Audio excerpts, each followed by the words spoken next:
श्रुतिस्मृतिपुराणानाम् आलयं करुणालयं नमामि भगवत्पाद शङ्करं लोकशङ्करं शङ्करं शङ्कराचार्यं केशवं बादरायणं सूत्रभाष्यकृतौ वन्दे भगवन्तौ पुनः पुनः ईश्वरो गुरुरात्मेति मूर्तिभेदविभागिने व्योमवद्व्याप्तदेहाय दक्षिणामूर्तये नमः। আমরা আজকে যেই বিষয়ে চর্চা করছি সেটি হলো অবতারিকা ভাষ্য গীতার। কারণ মূল উদ্দেশ্য হচ্ছে গীতার ভক্তিযোগ বিষয়ক চর্চা, যেখানে আমাদের অবলম্বন হবে আচার্য শঙ্করের ভাষ্য এবং তার সঙ্গে মধুসূদন সরস্বতী এবং শ্রীধর স্বামীর টিকা। মধুসূদন সরস্বতীর টিকা দীর্ঘায়তন আর শ্রীধর স্বামীর টিকা অল্পায়তন, কিন্তু দুটি খুব গুরুত্বপূর্ণ। কারণ আচার্য শঙ্কর পরবর্তী যে ভক্তির ব্যাখ্যা অদ্বৈত পরম্পরায়, তাতে আদৌ কোনো পরিবর্তন হয়েছিল কিনা নাকি একই রকম ছিল, সেই বিষয়ে যদি কোনো চর্চা হয়, সেখানে এই দুজন প্রমুখ পরবর্তীকালের আচার্যদের কথা এসে থাকেই। এবার আমাদেরকে যে জায়গাটি বুঝতে হবে যে আমরা যখনই কোনো বই পড়ি, বই পড়ার সময় আমরা যেটা করে থাকি যে we have a introduction or a prologue to the main subject matter of the book. প্রাচীনকালে ইন্ট্রোডাকশন প্রোলোগ ওইভাবে আলাদা করে লেখা হতো না। তার একটা কারণ ছিল ইকোনমি অফ স্পেস। এত জায়গা ছিল না, অত গুছিয়ে গুছিয়ে একটা ইন্ট্রোডাকশন লেখা আলাদা করে অনেকগুলো পাতা জুড়ে, সেই সব করা যেত না। তো এইভাবে আলাদা করে মার্ক করে ইন্ট্রোডাকশন, টেবল অফ কন্টেন্টস হতো না। কিন্তু যেটা তখনও ছিল সেটা ছিল the notion of introducing the idea of the text. এইটা আচার্য শঙ্কর নিজের বিভিন্ন ভাষ্যেই করে থাকেন, যাকে আমরা বলি সম্বন্ধ ভাষ্য। সম্বন্ধ ভাষ্য, এই সম্বন্ধ ভাষ্য কি হচ্ছে? আমাদেরকে কতগুলো জিনিস বুঝতে হবে। একটি হচ্ছে अधिकारी विषय संबंध प्रयोजनम, ঠিক আছে? দিজ আর দ্য অনুবন্ধ চতুষ্টয়াস অফ আ গ্রন্থ। কিভাবে বুঝবো? If somebody takes up a class on statistics, সে কলেজে উঠলো, স্ট্যাটিস্টিক্সের ক্লাসে ঢুকলো, there is a prerequisite to attend the class. Prerequisite is যে you have to basically know class 12 level calculus, class 12 level algebra, and so on.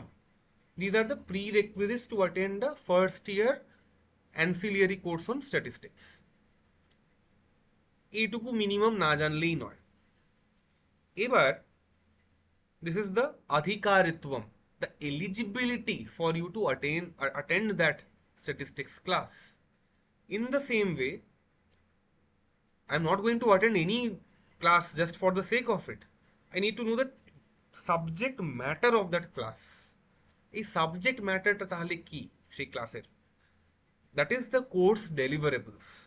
আমি probability, আমি random, আমি probability, combinatorics, random numbers, বা আমি র্যান্ডম ভেরিয়েবলস, প্রবাবিলিটি ডিস্ট্রিবিউশনস ইত্যাদি অনেক কিছু শিখবো। দ্যাট ইজ দ্য বিষয়। Sambandha. What is the sambandha of the class then? Pratipadya pratipadaka bhava. That is, the class will teach, the class will lead me to the knowledge of the pratipadya vishaya, the subject, the topics to be learnt. And তারপরে কি হচ্ছে? তারপরে হচ্ছে prayojana. What is the prayojana of the class?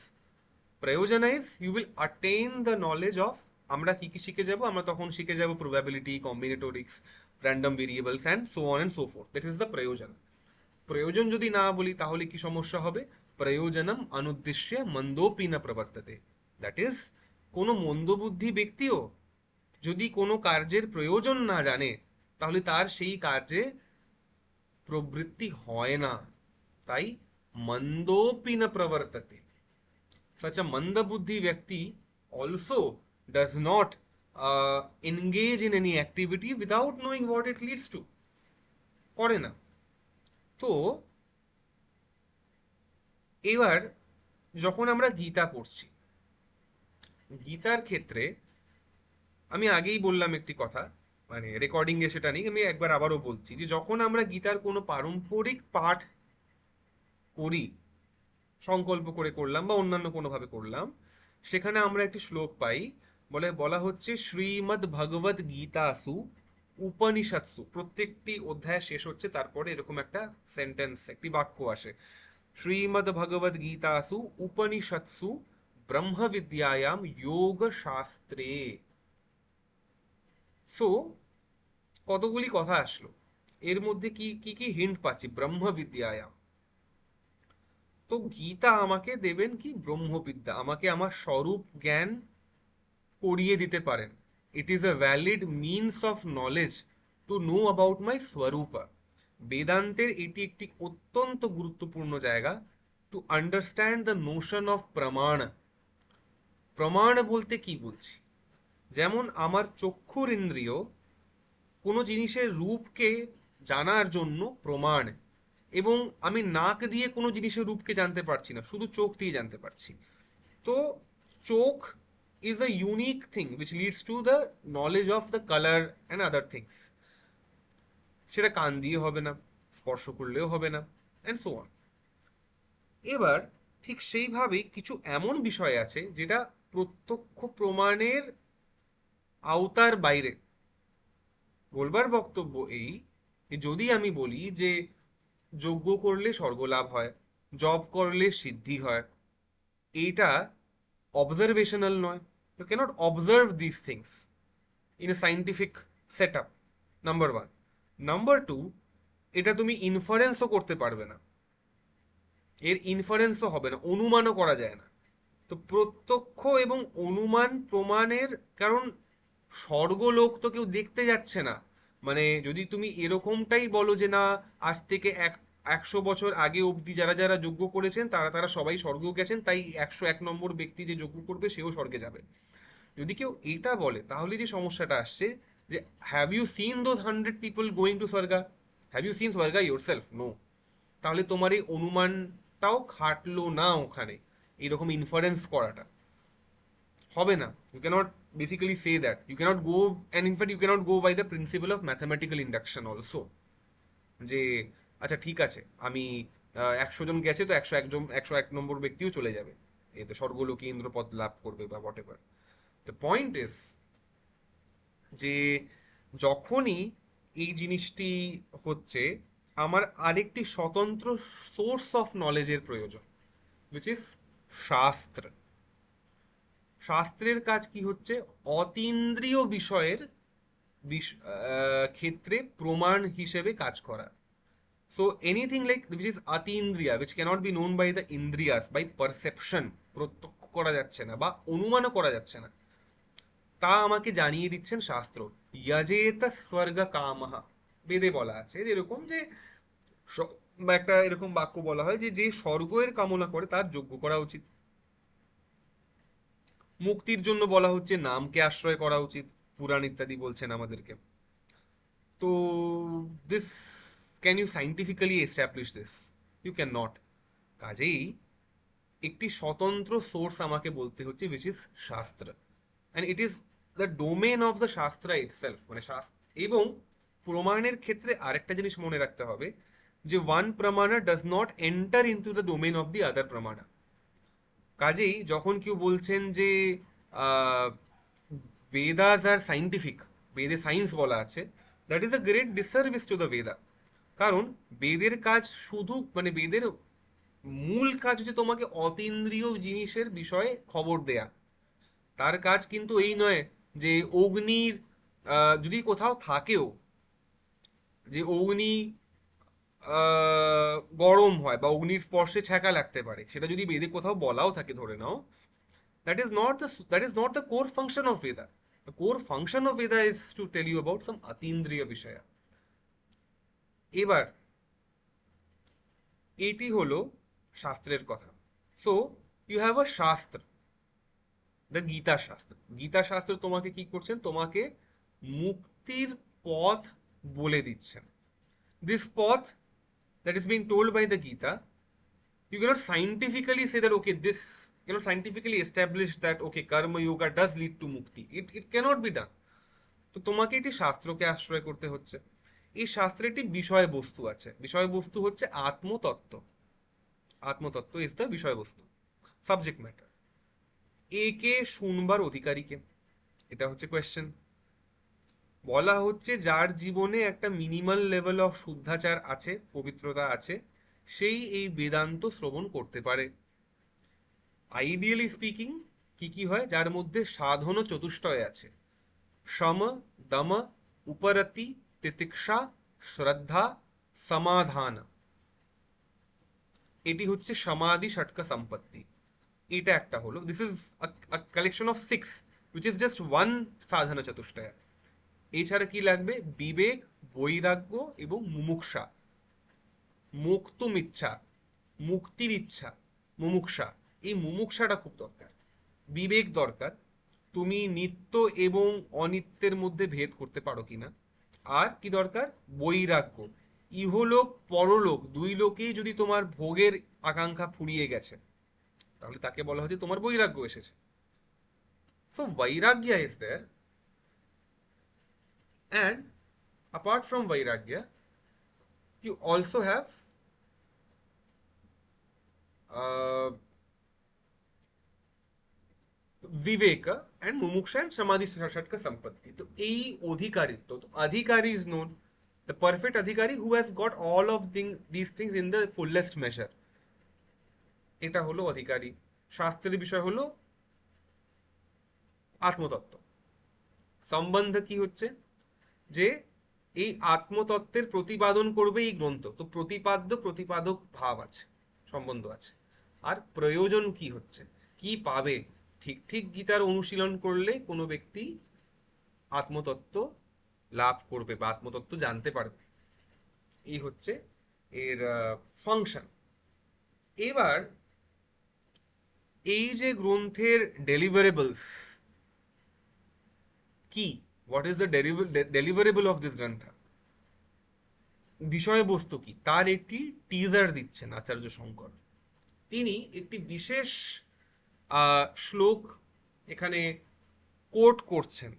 আচার্য শঙ্কর কিন্তু, যখনই এটা বলে রাখি, যখনই প্রস্থানত্রয় ভাষ্য উনি মানে করেছেন যে কোনো উপনিষদের বা গীতা বা ব্রহ্মসূত্রে, তো উনি কোনো মঙ্গলাচরণ করেনই সেই অর্থে, কিন্তু উপনিষদে কিছু জায়গায় করেছেন, গীতায় একটা এরকম মঙ্গলাচরণ আসছে।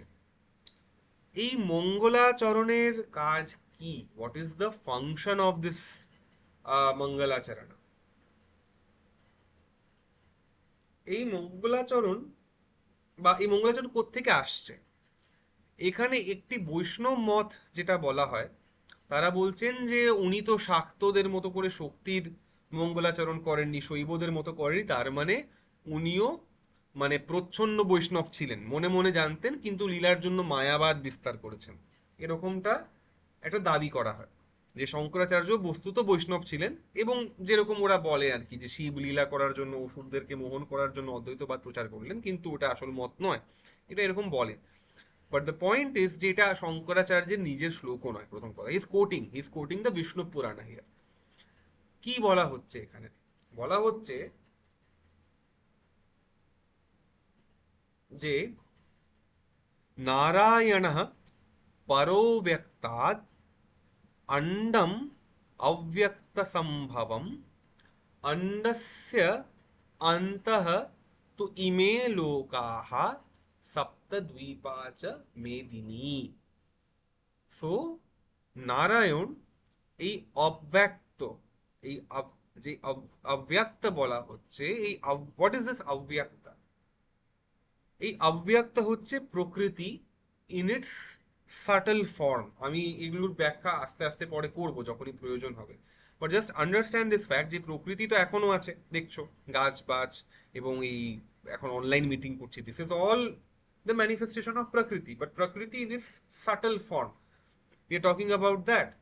তো স্যাটেল ফর্ম কি রূপ হয় সেই বিষয়ে পরে চর্চা করব, কিন্তু এই প্রকৃতির যে সূক্ষ্ম রূপ তাকে বলা হচ্ছে অব্যক্ত, এবং তার নাগালের বাইরে পারাহা অব্যক্তাদ, এর থেকে তিনি একটু আলাদা করেই আছেন।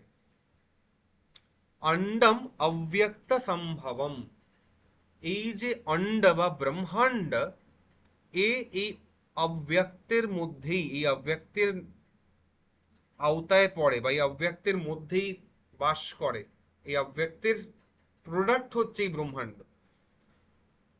অন্ডস্য অন্তঃ তু ইমে লোকাহ, এই এই এই ব্রহ্মাণ্ডের ভিতরেই আছেন কি কি লোকাহ, সব প্রকারের লোক। কি কি লোক? সপ্ত লোক আমরা যেরকম বলি, যে ভূ ভুবঃ স্বঃ মহা জনঃ তপ সত্যম, এরকম করে বলি। তারপরে কি আছেন? এই সপ্ত দ্বীপাত্মক পৃথিবীও আছেন, মেদিনী। তো বলা হয় যে এই মধু কৈটভের মেদ থেকে পৃথিবীর সৃষ্টি হয়েছে, তাই পৃথিবীর নাম মেদিনী, ইত্যাদি ইত্যাদি কথা বলা হয়। তো যাই সপ্ত দ্বীপা হচ্ছে মেদিনী। এবার এখানে আচার্য শঙ্কর কি বলছেন, what is he trying to convey? This is the শ্লোকা।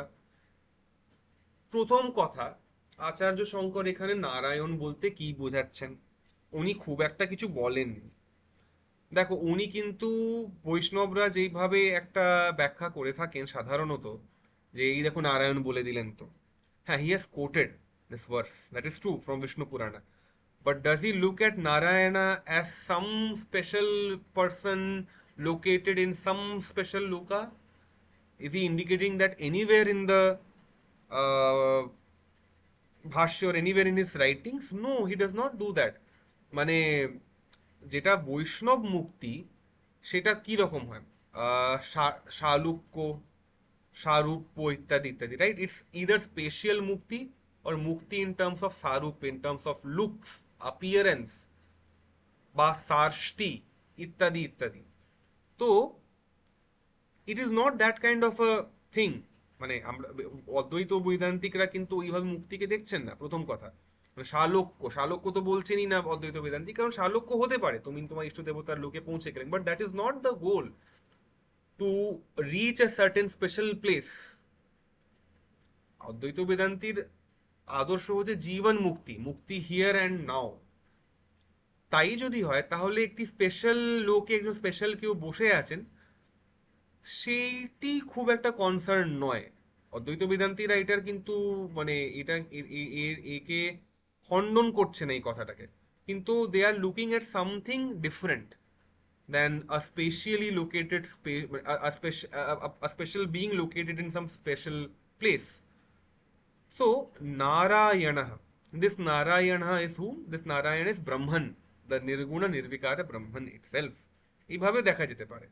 এই বিষয়ে পরে আমাদেরকে দেখতে হবে। Actually we can just go to the টিকা, মানে আনন্দগিরির টিকায় আমরা দেখতে পারি। আমার মনে হয় একবার আমাদের এটা দেখা উচিত, যে আনন্দগিরি কিছু বলছেন কিনা এই বিষয়ে। আমি মাঝে মাঝেই এরকম কিন্তু টিকার মধ্যেও ঢুকে যাব। ঠিক আছে? আমি জানি না দেখতে পারছো কিনা এই এই ট্যাবটা। আমি not very sure if you can see. Hmm, পাচ্ছি। হ্যাঁ,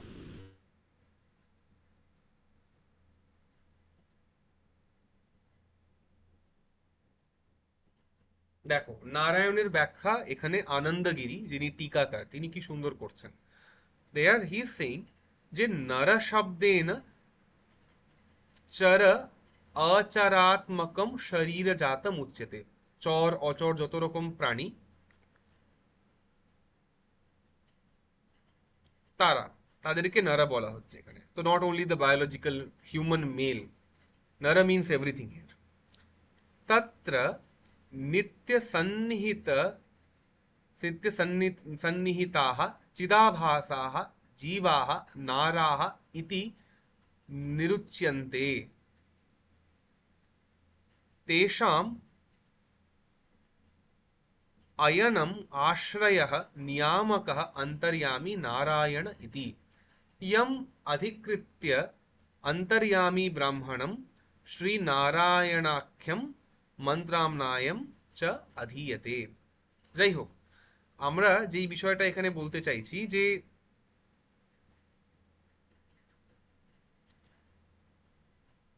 ওদের এই যে জীব, এই জীবদেরকে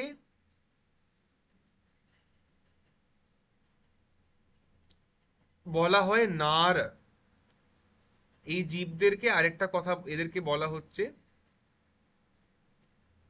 নার। যেই জীব বেসিক্যালি অনন্ত চেতনার মায়ার উপাধির ছোঁয়াচে যেই জীব, এবার এই অনন্ত ব্রহ্ম একটি বিশেষ সীমিত সত্তায় প্রবেশ করছে, বা আমরা মনে করছি যে সেই ব্রহ্মের একটি সীমিত সত্তা তৈরি হয়েছে, তাকে বলা হচ্ছে চিদাভাস জীব। এবং সেই জীব এই শরীরে থাকছে, এবং সেই জীবকে বলা হচ্ছে নারও বলা হচ্ছে। তার যে আশ্রয়, তার যে নিয়ামক, তার যে অন্তর্যামী, তাকে বলা হয় Narayana. Narayana. So this Narayana has, তুমি এই যে ব্যাখ্যাটা দেখো, এই ব্যাখ্যায় কিন্তু অন্তর্যামী এক সত্তা এই জীবের, যে একটি শরীর চর বা অচর শরীরে থাকে। এখানে কিন্তু কোনো বিশেষ চতুর্ভুজধারী বা চতুর্ভুজ রূপ বা বিশ্বরূপ যার আছে এমন কোনো বিশেষ সত্তা যিনি বৈকুণ্ঠে বাস করছেন, তার ডাইরেক্ট রেফারেন্স কিন্তু আচার্য শঙ্করের যারা টিকাকার তারা কিন্তু নিচ্ছেন না। তাহলে যার যে ইষ্ট তাকেই সেইভাবে নারায়ণ বলা যেতে পারে। আচ্ছা, এবার আমরা আবার প্রবেশ করি অন্য যে মানে আমাদের যে এই মঙ্গলাচরণ দেখলাম, এরপরে নারায়ণ শব্দটা একটু ক্ল্যারিফাই হয়ে গেল। এবার বলা হচ্ছে স ভগবান সৃष्ट्वा ইদম জগৎ তস্য চ স্থিতিম চিকীর্ষুঃ মরীচ্যাদীন অগ্রে সৃष्ट्वा প্রজাপতিন প্রবৃত্তি লক্ষণম ধর্মম গ্রাহয়ামাস বেদোক্তম। এখানে বলা হচ্ছে যে সেই ভগবান কি করলেন, সৃষ্টি করলেন জগতের, এবং তার তার যাতে মেনটেনেন্স হয় তার জন্য মরীচি ইত্যাদিকে সৃষ্টি করে প্রজাপতি যারা আছেন তাদেরকে প্রবৃত্তি লক্ষণ ধর্ম, মানে যেই ধর্ম দিয়ে তোমার সংসার চলবে, যজ্ঞ যাগ ইত্যাদি প্রবৃত্তিমূলক যে ধর্ম, তার তিনি উপদেশ করলেন। এদের থেকে আলাদা যারা ছিলেন, সনক সনন মানে বেসিক্যালি তোমার যে চারজন কুমার, তাদেরকে উৎপন্ন করে তাদেরকে নিবৃত্তি লক্ষণ যে ধর্ম, দুই রকম ধর্ম, প্রবৃত্তি লক্ষণ এবং নিবৃত্তি লক্ষণ। নিবৃত্তি বা সন্ন্যাস রূপ যে ধর্ম, যার কি রকম লক্ষণ হচ্ছে বা এই ধর্ম কিরকম হয়, জ্ঞান বৈরাগ্য লক্ষণ। এই ধর্মের হলমার্ক হচ্ছে জ্ঞান, জ্ঞান লাভ, এবং সেটা কি দিয়ে হবে, বৈরাগ্য দিয়ে হবে। তো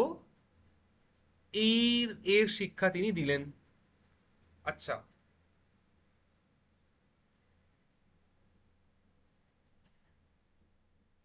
বলা হচ্ছে দ্বিবিধ হি বেদোক্ত ধর্ম।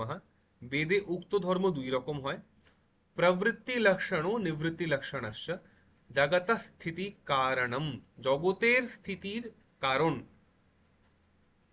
তো দুই রকম আমাদের ধর্ম আছে। একটা হচ্ছে প্রবৃত্তি লক্ষণ, যার মাধ্যমে তোমার ষোড়শ সংস্কার, বিবাহ ইত্যাদি, যাগ যজ্ঞ সব, যার দিয়ে তোমার সৃষ্টি চলতে থাকবে। তাছাড়া আরেকটি আছে নিবৃত্তি লক্ষণ। এবং এদের মধ্যে এই এই যে ধর্ম, এই ধর্ম কি হচ্ছে, এই ধর্মই হচ্ছে জগতের স্থিতির, জগতের মেনটেনেন্সের কারণ। আরেকটা কথা বলা হচ্ছে, प्राणिनां साक्षात् अभ्युदय निःश्रेयस हेतुर्यः स धर्मः। প্রাণীদের সাক্ষাৎ অভ্যুদয়, অভ্যুদয় হচ্ছে জাগতিক উন্নতি, নিঃশ্রেয়স হচ্ছে আধ্যাত্মিক উন্নতি।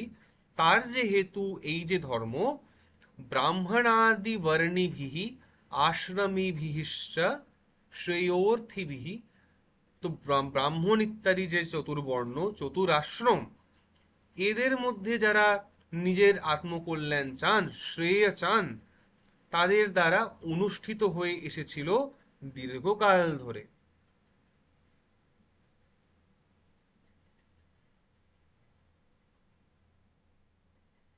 এবার এই অনুষ্ঠান যারা করতেন, যাদের দায়িত্ব ছিল সেটা করা, চতুরাশ্রম চতুর্বর্ণ, তাদের মধ্যে কামনার উদ্ভব হয়, এবং তা দিয়ে কি হয়, তা দিয়ে বিবেকের লোভ হয়। এবং এই যে বিবেকের লোভ হয়, এই বিবেকের লোভ কি দিয়ে হচ্ছে, বিবেক জ্ঞানের লোভ হচ্ছে অধর্মের দ্বারা। এবং এই অধর্ম আবার আরেকটা কাজ করছে, এই অধর্ম ধর্মকেও ঢেকে ফেলছে, ধর্মকেও অভিভূত করে দিচ্ছে, এবং অধর্মের বৃদ্ধিও হচ্ছে। তাই জগতের যে স্থিতির, যিনি জগতের স্থিতি বা জগতের মেনটেনেন্স যিনি করবার যা দায়ে যার আছে, মানে শ্রী ভগবানের, সেই শ্রী ভগবান আদিকর্তা নারায়ণ কি করছেন, ভৌমস্য ব্রহ্মণো ব্রাহ্মণত্বস্য রক্ষণার্থম দেবক্যাম বসুদেবা বসুদেবাদংশেন কৃষ্ণ কিল সম্ভবুব। তো নারায়ণ নামক বিষ্ণু তিনি কি করলেন, ভৌমস্য, ভূমি, এই যে আহ, ভৌমস্য ব্রহ্মণ ব্রাহ্মণত্বস্য, ভূমিতে বা ভূদেব যাদেরকে বলা হয়, এই রূপ যে ব্রাহ্মণ, তাদের ব্রাহ্মণত্বের রক্ষার জন্য বা রক্ষার জন্য আহ দেবকী গর্ভে উৎপন্ন হলে বসুদেবের অংশে কৃষ্ণ রূপে। এবং কি বলা হচ্ছে, ব্রাহ্মণত্বস্য হি রক্ষণে রক্ষিতঃ স্যাৎ বৈদিকো ধর্মঃ তাদধীনত্বাৎ বর্ণাশ্রম ভেদানাম। তো ব্রাহ্মণত্বের রক্ষার দ্বারাই বৈদিক ধর্মের রক্ষা হয়, এবং আহ, এর দ্বারাই বর্ণাশ্রমেরও রক্ষা হয়। এবার এখানে একটি ব্যাখ্যা এই হয় যে ব্রাহ্মণ বলতে কি জন্ম ব্রাহ্মণ বা জাতি ব্রাহ্মণ, এখানে কিন্তু যদি আমরা আবারও টিকা ইত্যাদি দেখি, সেখানে কিন্তু দুই রকম কথাই আসে। একটা হচ্ছে যে ব্রাহ্মণ জন্মগত কেউ নিলে খুব আপত্তি নেই, যদি তারা নিজের কাজ করে থাকেন, প্রথম। আরেকটা হচ্ছে বলা হচ্ছে পরিত্রাণায় সাধুনাম, পরিত্রাণায় সাধুনাম, এটা ভগবান নিজেই বলছেন পরবর্তীকালে। তো তাদের এই সাধু ব্যক্তি, তাদেরকেও সেই অর্থে ব্রাহ্মণ বলা যায়, তাদের রক্ষার্থেও ভগবান এখানে জন্ম নিচ্ছেন। এবং বৈদিক ধর্মে এই আশ্রম এবং বর্ণ, এর যে একটি একটি সিস্টেম্যাটিক একটা ব্যবস্থা করা হয়েছে, এর রক্ষাও প্রয়োজন। তা সেই রক্ষা করবার জন্যেও আহ ভগবান এসেছেন। এতে তার রক্ষা কি করে হবে, তার রক্ষা হবে ব্রাহ্মণত্বের রক্ষার দ্বারা। ব্রাহ্মণত্ব বলতে কি, যত সাত্ত্বিক গুণ, তার রক্ষার মাধ্যমেই রক্ষা হবে বৈদিক ধর্মের এবং বর্ণাশ্রমের। এই সাত্ত্বিক যে গুণগুলো বলা হচ্ছে, মানে সরি ক্ষমা বা অস্তেয় বা সত্যবাদিতা, এইগুলোকে বলা হচ্ছে ব্রাহ্মণ গুণা, ব্রাহ্মণত্ব, এবং সে সবার মধ্যেই থাকতে পারে। তাই ভগবান কিন্তু আরেকটা কথা বলছেন, পরিত্রাণায় সাধুনাম। ঠিক আছে, তো এই গুণগুলোর রক্ষার দ্বারাই বৈদিক ধর্মের রক্ষা হবে। আচ্ছা, আরেকটি কথা বলছেন যে সচ ভগবান জ্ঞানৈশ্বর্য শক্তি বল বীর্য তেজোভিঃ সদা সম্পন্নঃ ত্রিগুণাত্মিকাম স্বাম মায়া মূল প্রকৃতিম বশীকৃত্য। কি বলছেন, সেই ভগবান, তার কাছে কি কি আছেন, তার কাছে জ্ঞান, ঐশ্বর্য, শক্তি, বল, বীর্য, তেজ, মানে যে ষড়ৈশ্বর্য বলা হয়, যার জন্য তাকে ভগবান বলা হচ্ছে, এর দ্বারা তিনি সদাই সম্পন্ন, এবং তিনি ত্রিগুণাত্মিকা, সত্য রজ তম গুণাত্মিকা নিজের মায়া মূল প্রকৃতিকে ব্যবহার করে কি করছেন, অজ, অজন্মা হয়েও অব্যয়, অব্যয় যার ব্যয় হয় না, যার কোনো রকম কোনো ক্ষয় হয় না, এবং ভূতানাম ঈশ্বর, যিনি সব জীব জগৎ সবার উপরে যিনি শাসন করেন, ভূতানাম ঈশ্বর, এবং এইসব হওয়া সত্ত্বেও যিনি কেমন, নিত্য শুদ্ধ বুদ্ধ মুক্ত স্বভাব, এমন হয়েও সন, এইসব হয়েও নিত্য শুদ্ধ বুদ্ধ মুক্ত স্বভাব আপি সন স্বমায়া, নিজের মায়ার দ্বারা দেহবান, দেহবান যে সাধারণ জীব তার মতোই তিনি জন্ম নেন, এবং লোকের কল্যাণ বা লোকানুগ্রহম কুর্বন লক্ষ্যতে, এরকম তিনি লোকের কল্যাণ করে থাকেন।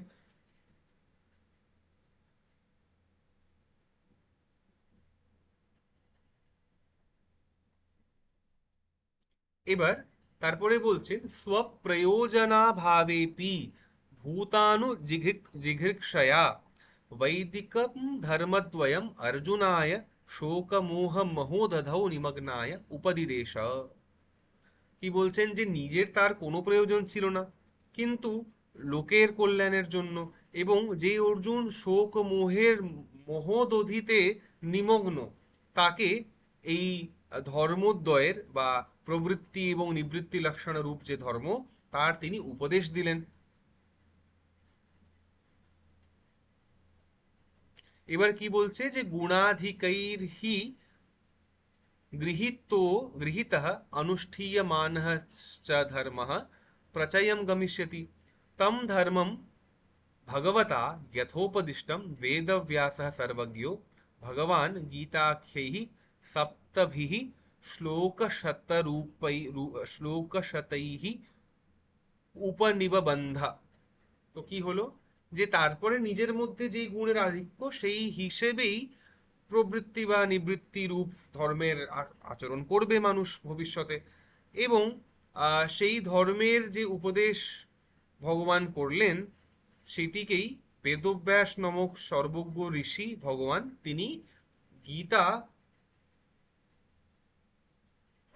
রূপে, মানে যেখানে যেই গীতার কত শ্লোক আছে, 700টি শ্লোকে তিনি তাকে আহ, লিখলেন। এবার तदिदं गीताशास्त्रं समस्तवेदार्थसारसंग्रहभूतं দুর্বিজ্ঞেয়ার্থম। এই গীতা কেমন, সমস্ত বেদের অর্থের সার সংগ্রহভূত, দুর্বিজ্ঞেয় বা এর অর্থ জানা খুব কঠিন।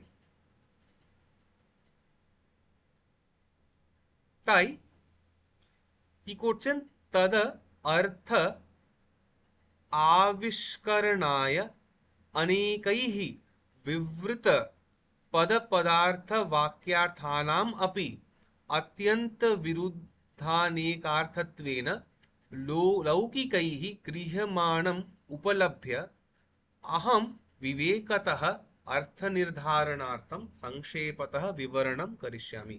কি করছেন, যে এর অর্থকে জানবার জন্য, যেই অর্থ জানার জন্য অনেকৈহি বিবৃত পদ পদার্থ বাক্যার্থ ন্যায়মপি, তো অনেকেই পূর্ববর্তী কালে, মানে পূর্ববর্তী অনেক ব্যাখ্যাকার এর অর্থ করার চেষ্টা করেছেন, কিন্তু তাদের কথার মধ্যে কি দেখা যাচ্ছে, তাদের ব্যাখ্যার মধ্যে দেখা যাচ্ছে যে গীতারই বিভিন্ন বাক্যের বা তাদের নিজেদের ব্যাখ্যার মধ্যেও অনেক বিরোধ চলে আসছে।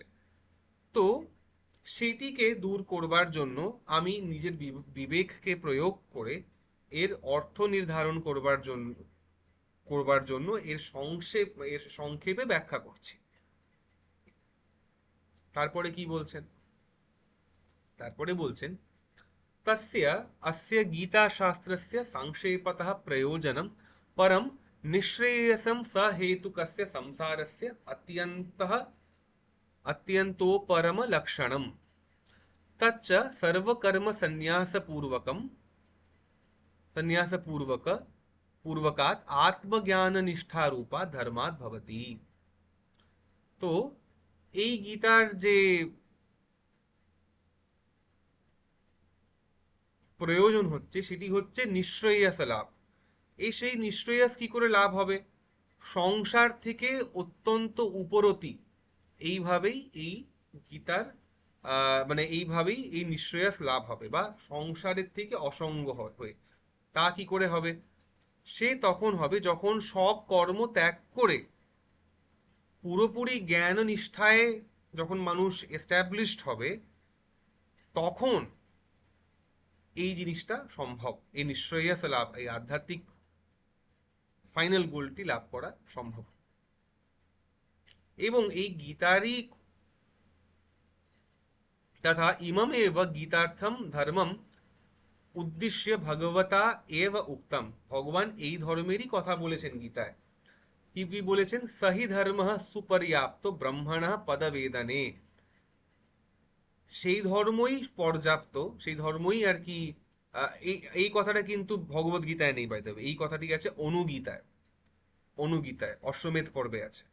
তো কি বলা হচ্ছে? সহি ধর্ম সুপর্যাপ্ত ব্রহ্মণ পদবেদনে, সেই ধর্মই পর্যাপ্ত যার দ্বারা আমরা ব্রহ্মকে জানতে পারবো।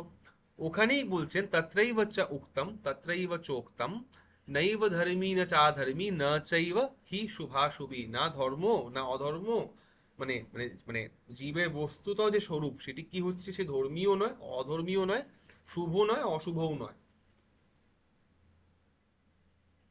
আরেকটি কথা বলছেন যে ইহ স্যাৎ একাসনে লীনঃ তুষ্ণীম কিঞ্চিত অচিন্তয়ন, সে কেমন? সে এক আসনে বসে লীন হয়ে ওই সময় ওখানেই কিছুটা চিন্তন করছিল। কিসের? ব্রহ্মের। একটি একটি রেফারেন্স আসছে অনুগীতার। আরেকটি বলা হচ্ছে ওই অনুগীতাতেই জ্ঞানম সন্ন্যাস লক্ষণম, যে আহ, জ্ঞানের যে লক্ষণ সেটি কি হচ্ছে? সন্ন্যাস। এবার আরেকটা কথা বলছেন যে এ তো ভগবত গীতাতেও আছে, শুধু অনুগীতায় নেই। কেমন? সর্বধর্মান পরিত্যাজ্য মামেকম শরণম ব্রজ।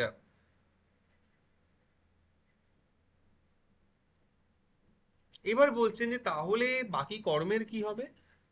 মানে সন্ন্যাস তো ঠিক আছে, সন্ন্যাস তো কেউ নিল, সব কর্ম ত্যাগ করে শুধু এই এই এই শ্রবণ মনন নিদিধ্যাসন করলো, সে তো একরকম হলো। কিন্তু অন্য কি উপায় আছে? তার জন্য বলছেন যে অভ্যুদয়ের জন্য যে ধর্মগুলো বলা হচ্ছে, অভ্যুদয়ার্থোপি ইহা প্রবৃত্তি লক্ষণ ধর্ম, জাগতিক অভ্যুদয়ের জন্য বর্ণাশ্রমাঞ্চোদ্দেশ্য বিহিতঃ, যে নিজের নিজের বর্ণ অনুসারী যে কার্যগুলো বলা হয়েছে, সেই ধর্ম যদি সহ স দেব দেবাদি স্থান প্রাপ্তি হেতু অপি সন, সেই কর্ম দিয়ে তুমি স্বর্গলোক ইত্যাদি প্রাপ্ত করতেই পারো। কিন্তু যদি সেই কর্মটাও তুমি ঈশ্বরকে অর্পণ করছি এইরূপ বুদ্ধি দিয়ে অনুষ্ঠান করো, তা দিয়েও তোমার এইটুকু হবে যে তোমার সত্য শুদ্ধি হবে, তোমার সত্যগুণ বৃদ্ধি পাবে। কিন্তু তার জন্য শর্ত কি হচ্ছে? ভগবানকে অর্পণ করে দিতে হবে এবং নিজের কোনো ফলের অভিসন্ধি বা কোনো আকাঙ্ক্ষা থাকা যাবে না।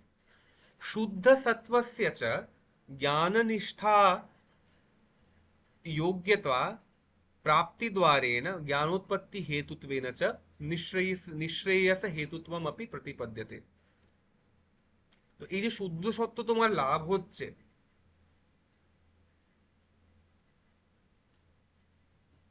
এই শুদ্ধ সত্যের দ্বারা তোমার কি হবে? এর দ্বারা তোমার জ্ঞান লাভ করার যে যোগ্যতা তা প্রাপ্তি হবে। সেই যোগ্যতা প্রাপ্তি হলে তোমার জ্ঞানের উৎপত্তিও পরবর্তীকালে হতেই পারে। তাই এই রূপ যে তুমি কর্ম করবে ভগবানকে অর্পণ করে, সন্ন্যাস নিচ্ছ না কিন্তু ভগবানকে অর্পণ করে কাজ করে গেলে, ভগবানকে সব ফল অর্পণ করে দিলে এবং নিজের কোনো ফলের আকাঙ্ক্ষাও থাকলো না, তার সেও মুক্তির কারণ হতে পারে। মুক্তির সাক্ষাৎ কারণ হচ্ছে সন্ন্যাস, সর্বকর্মত্যাগ। এটাই আচার্য শঙ্কর বলতে চাইছেন। কিন্তু যদি না পারছো তাহলে তোমার জন্য এই উপায়টি আছে। এটি হচ্ছে পরম্পরায়া সাধন, ইট ইজ আ সিকোয়েন্সিয়াল সাধনা, মানে এটা ইনডাইরেক্ট কিন্তু এটার মাধ্যমেও তুমি পেয়ে যেতে পারো। কিন্তু শেষমেশ তোমাকে ওই জায়গায় পৌঁছতে হবে যেখানে তুমি কর্মত্যাগ করছো, যাকে ঠাকুর বলছেন গলিত হস্ত কথামৃতে। আহ আচ্ছা, তার ছাড়া কি বলছেন? তথা চ ইমম অর্থম অভিসন্ধায়, এই অর্থকেই তিনি এই যে তাৎপর্য গীতার, যে সন্ন্যাসপূর্বক মুক্তি বা তোমাকে অন্তত মানে নিষ্কাম কর্মটুকু করতে হবে, এই একেই ধরিয়ে দেওয়ার জন্য ভগবানই গীতায় বলছেন ব্রহ্মণ্যাধায় কর্মাণি বা যোগিনঃ কর্ম কুর্বন্তি সঙ্গম ত্যক্ত্বাত্ম শুদ্ধয়ে ইতি। তো যোগীগণ কর্ম করেন কিসের জন্য? আত্মশুদ্ধির জন্য, ইত্যাদি ইত্যাদি। এবং ব্রহ্মকে লক্ষ্য করেই সব কর্ম হয়, ব্রহ্মণ্যাধায় কর্মা। এবার ইমম দ্বিপ্রকারম ধর্মম নিঃশ্রেয়স প্রয়োজনম পরমার্থতত্ত্বম চ वासुदेवाख्यम परम ब्रह्माभिधेय भूतम विशेषतः अभिव्यंजयत् विशिष्ट प्रयोजन संबंधाभिधेय भगवद गीता शास्त्रम यतः तदर्थ विज्ञान समस्त पुरुषार्थ सिद्धि अतः तद विवरणे यत्नः क्रियते मया। তো এখানে দুই রকম ধর্ম আছেন। সেই ধর্মের কথা বিশেষ করে ভগবান বাসুদেব, যিনি সাক্ষাৎ ব্রহ্ম, যার আরেকটি অভিধা বা যার আরেকটি নাম হচ্ছে ব্রহ্ম, তিনি বলেছেন। তো এবং এর অর্থ জানলে তোমার সমস্ত পুরুষার্থের সিদ্ধি হবে।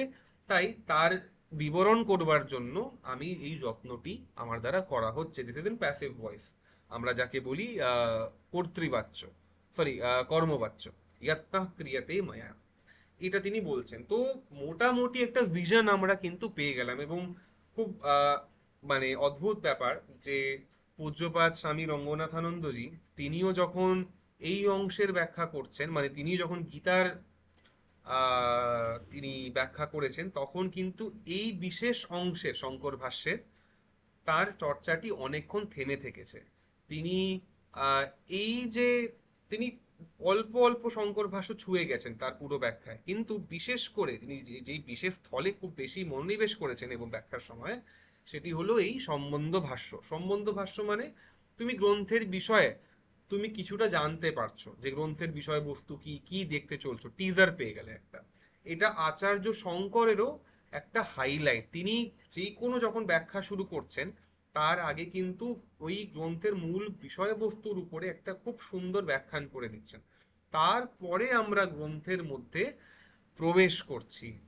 এবং হ্যাঁ,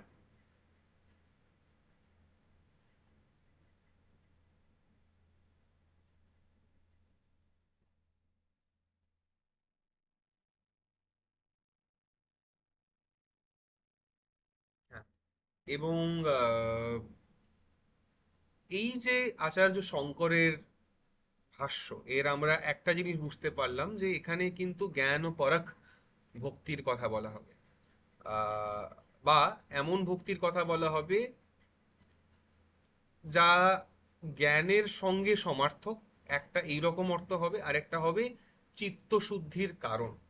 এই দুই ভাবে ভক্তির চর্চা কিন্তু শঙ্করাচার্যের ভাষ্যে আমরা দেখব। আনলাইক রামানুজ ভাষ্যম, আচার্য রামানুজ যেটা করছেন, জ্ঞান, এবং আরেকটা কথা তোমাকে বলে দিই, যেইভাবে স্বামীজি যোগ চতুষ্টয় বলেছেন সেইভাবে কিন্তু গীতায় নেই। বলছি না যে সেটা ভুল, এটা বলছি যে গীতার এক্সপোজিশন স্টাইলটা একটু আলাদা। গীতায় আচার্য শঙ্করের মতে শুধু দুই রকম কথা আছে। কি কি আছে? ইনফ্যাক্ট আচার্য শঙ্কর কি বলবেন, ভগবত গীতায় ভগবান শ্রীকৃষ্ণ নিজেই বলছেন, কি বলছেন, যে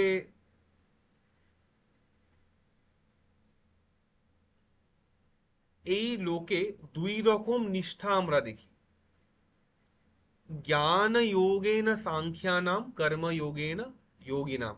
তো দুই রকম যোগ বলেছেন গীতায়, জ্ঞান এবং কর্ম। ভক্তি,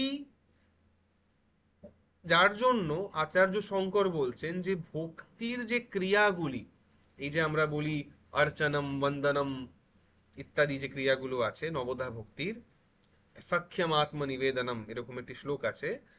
এইগুলি, এই ক্রিয়াগুলো দিয়ে তোমার চিত্ত শুদ্ধি হচ্ছে।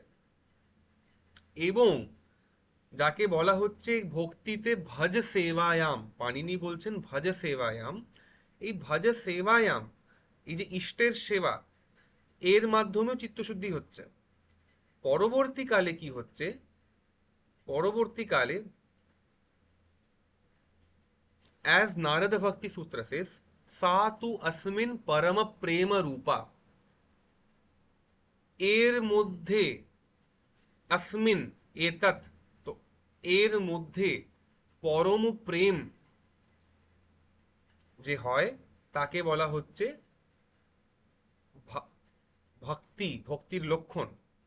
এবার এই ভক্তি তো আসমিনটি কি, আসমিন হচ্ছেন সেই যাকে আমি এখন দুই হিসাবে, দ্বিতীয় ব্যক্তি বা দ্বিতীয় সত্তা ব্রহ্ম হিসাবে দেখছি। আচার্য শঙ্কর এখানেই নিয়ে আসবেন যে জীব আর ব্রহ্ম বস্তু তো এক। এবং তাই এই যে ভক্তিটি তোমার বাইরে একজনের কাছে ছিল, তুমি পরবর্তীকালে বেদান্তের সাধক হয়ে সেটা শিখবে যে যাকে আমি সেবা করছি, যাকে আমি ফুলমালা চন্দন দিচ্ছি, তার প্রতি যে আমার ভক্তি জন্মেছে তিনি আসলে আমিই। তো এই জায়গায় পৌঁছনো, তো সেই ভক্তির কথা বলা হবে। তো জ্ঞাননিষ্ঠ ভক্তির কথা আমরা পাবো, বা এইরকম ভক্তির কথা পাবো যে যেখানে ইউ নো দ্য গোল, যে আমাকে শেষমেশ, আমরা আজকে যে মঙ্গলাচরণ করছিলাম সেখানে কি বলছিলাম, ঈশ্বর ও গুরুর আত্মেতি, ঈশ্বর গুরু এবং আত্মা তিনজনে এক। তো তুমি you know the goal, and knowing this you serve the ishta as somebody separate, which finally after ages of sadhana leads to this realization that the ishta and me are essentially the same. So this is the goal of the bhakti yoga that Bhagavad Pada will talk about, or and that will lead to para bhakti, that will lead to some bhakti, will lead to the highest level of bhakti or the highest state of bhakti, which is bhakti in Brahman or bhakti in oneself. But ক্রিয়াত্মক ভক্তি is not rejected, যে এই যে সেবা ইত্যাদির ভক্তি সেটাকে reject করা হচ্ছে না, সেটা তোমার চিত্তশুদ্ধির কাজে লাগবে। এই হলো ব্যাপার। আমরা আগামী সত্রে ভগবদ গীতার এই বিশেষ অধ্যায়, দ্বাদশ অধ্যায় ভক্তি যোগ, তার চর্চা করব।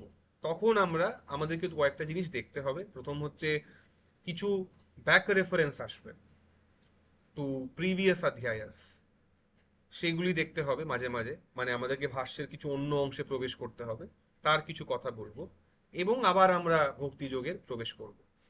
আর the way we will go forward is we will complete the Shankara Bhashya on one verse, then we will move to Sridhara Swami's Tika, and then we will move to Madhusudana Saraswati's Tika। এইভাবে করে এক একটা শ্লোক আমরা চর্চা করব। তো এখানেই আমরা এই সত্রের বিরতি করব এবং মঙ্গলাচরণ দিয়ে আমরা এ করব, সমাপ্ত করব। শ্রুতি স্মৃতি পুরাণানাম আলয়ম করুণালয়ম নমামি ভগবৎপাদ শঙ্করম লোক শঙ্করম শঙ্করম শঙ্করাচার্যম কেশবম বাদরায়ণম सूत्रभाष्यकृतौ वन्दे भगवन्तौ पुनः पुनः ईश्वरो गुरुरात्मेति मूर्तिभेदविभागिने व्योमवद्व्याप्तदेहाय दक्षिणामूर्तये नमः। श्रीगुरुभ्यो नमः।